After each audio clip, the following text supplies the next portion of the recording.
देखो, मैंने तो अपना काम कर दिया। The labelling process has been done. अब ये बताओ कि अरे हमारी बातें लगभग 6 घंटों तक चलती रही और तुम्हारी बीवी के आने का समय भी हो गया है। क्या तुम्हें ये नहीं लगता कि हमें ये सब बंद कर देना चाहिए? मुझे लगता है शायद तुम्हें आराम की जरूरत है। नहीं, मुझे छोड़ के मत जाओ, मैं अकेला नहीं रह सकता। और कुछ देर तो तुम्हें अकेला ही रहना पड़ेगा मेरे दोस्त। बस कुछ ही देर में तुम्हारी बीवी आ जाएगी। हाँ, वो आएगी। ये कितना अजीब है कि मैं उसकी राह देख रहा हूँ और डर भी रहा हूँ। हालांकि उसको मुझसे लगाव है, फिर मैं घबराहट से महसूस करता हूँ। मैं ऐसा महसूस करता हूँ कि कोई चीज मुझे खींच रही है। मैं एक जोकर की तरह महसूस करता हूँ। जब उसका मालिक उसे मंच पे लाता है तो उसे हंसना ही होता है। वो नहीं चाहता है हंसना, फिर भी वो हंसता है। मुझे तुम पर दया आ रही है। मैं डॉक्टर तो नहीं हूँ, पर कह सकता हूँ कि तुम मरे जा रहे हो। तुम्हारी तस्वीरें ये जानने के लिए काफी है। वैसे तुम्हारी बीवी कहाँ है? मेरी बीवी? हाँ। वो एक मीटिंग में गई है। श्योर? हाँ बिल्कुल। किस तरह की मीटिंग है? वो एक अनाथालय से संबंधित है। क्या तुम दोनों दोस्त हो? दोस्त नहीं।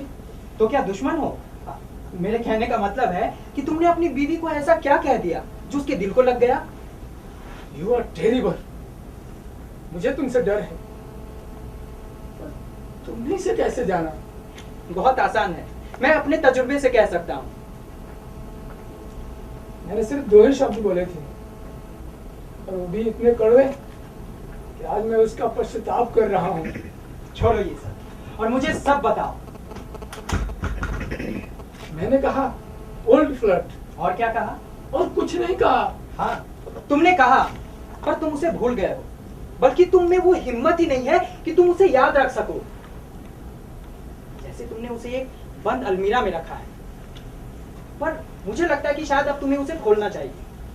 मुझे कुछ याद नहीं आ रहा है। पर मुझे याद है कि तुमने क्या कहा था। तुमने कहा कि तुम्हें शर्म आनी चाहिए।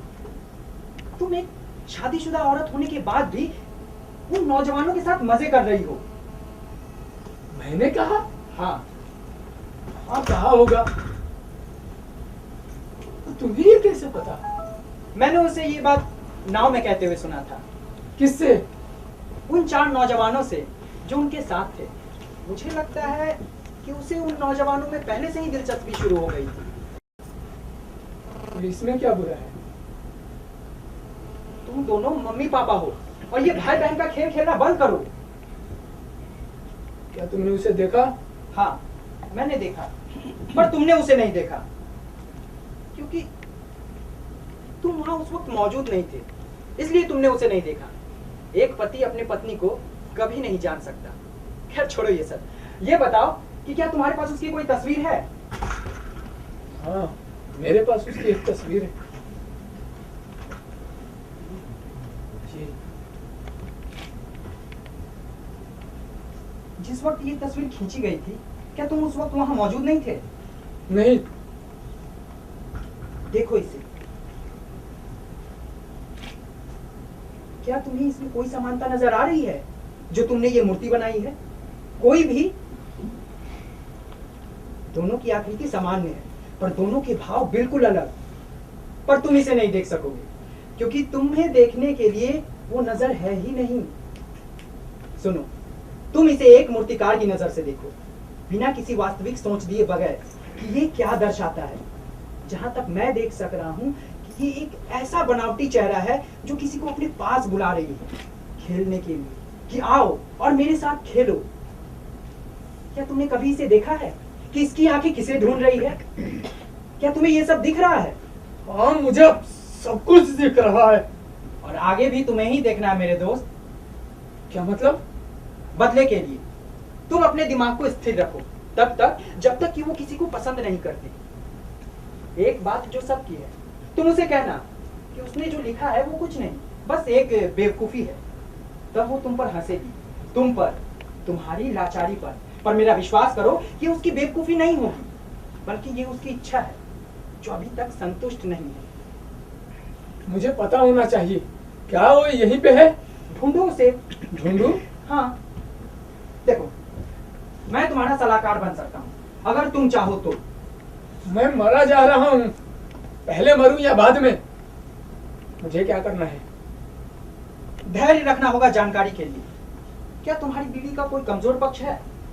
हाँ, मुझे लगता है कि उसके पास 9 जिंदगियां हैं, बिल्ली की तरह। देखो, नाव की आवाज आ रही है, लगता है वो बहुत जल्द ही आ जाएगी। तो जाकर मुझे उसे मिलना चाहिए। बिल्कुल नहीं, बल्कि तुम्हें यहीं रुकना चाहिए और कठोर बनना चाहिए। तुम्हें पूरा विश्वास है? पूरा नहीं, क्योंकि खरगोश कभी भी घूम सकता है, वो बहुत अच्छे से दौड़ता है। और तुम इसकी चिंता मत करो, मैं उसका पीछा करूंगा और तुम्हें दिखलाऊंगा। मेरा घर पिंजरे की तरह है, मैं अपने घर में अपनी जगह बना लूंगा। जब तुम यहाँ खेल रहे होगे तब मैं अपने पिंजरे में चला जाऊंगा और फिर हम इस पार्ट को बदल देंगे। फिर मैं जादू दिखलाऊंगा सांप के साथ, तब तुम दरवाजे से चिपके रहोगे। फिर हम पार्क में मिलेंगे और इसकी तुलना करेंगे। सुनो, अब तुम अपनी कमर कस लो। अगर तुम अपने आप को कमजोर महसूस करने लगो तो जमीन पर कुर्सी को पटक लो। पर तुम उस कमरे में ही रहना, कहीं मत जाना। तुम परेशान मत हो, पर एक बात याद रखना, उसे पता नहीं चलना चाहिए कि हम मिल चुके हैं, एक शब्द भी नहीं। जब वक्त आएगा तो मैं उसकी कमजोरी का पता लगा दूंगा। लगता है वो आ रही है। एक काम करो, तुम उस कुर्सी पर बैठ जाओ ताकि वो यहाँ बैठ सके और मैं तुम दोनों को देख सकूंगा। खाने के लिए सिर्फ 15 मिनट बचे हैं। दरवाजे पे भी कोई दस्तक भी नहीं हुई। मुझे नहीं लगता कोई नया मेहमान आने वाला है। हमें अकेला ही खाना होगा। क्या तुम मुझे डरा रहे हो? नहीं, बल्कि मैं डर रहा हूँ कि जो आने वाला तूफान है मैं उसे नहीं रोक सकता हूँ। जो पत्थर गिर रहे हैं पानी के साथ वो आखिरी नहीं है, बल्कि वो और भी है।